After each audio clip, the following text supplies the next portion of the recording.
जनतेचे मी धन्यवाद देईल की मी सतत सांगितलं की आपला मुलगा म्हणून, भाऊ म्हणून, आपला जनसेवक म्हणून मी राजकारणात 25 वर्षापासून काम करतोय आणि आमदार म्हणून 10 वर्षात जळगाव शहरामध्ये काम करतोय। आणि काम करत असताना आमचा नारा होता की आम्ही 100% कामं केले का नाही।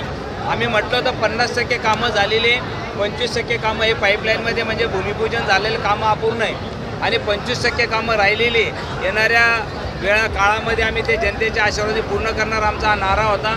आणि जनतेने तो मान्य केला, त्याचा कौल दिला आणि जनतेने मला वाटतं इतक्या मोठ्या मताने आम्हाला आशीर्वाद दिलेले।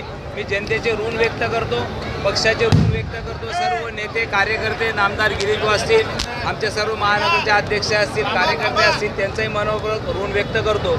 आणि जनतेने परत तिसऱ्यांदा मला सेवा करण्याची संधी दिली म्हणून मी जनतेचे सदैव ऋण व्यक्त करून येणाऱ्या काळामध्ये परत जनतेची सेवा करण्याचा प्रयत्न करणार।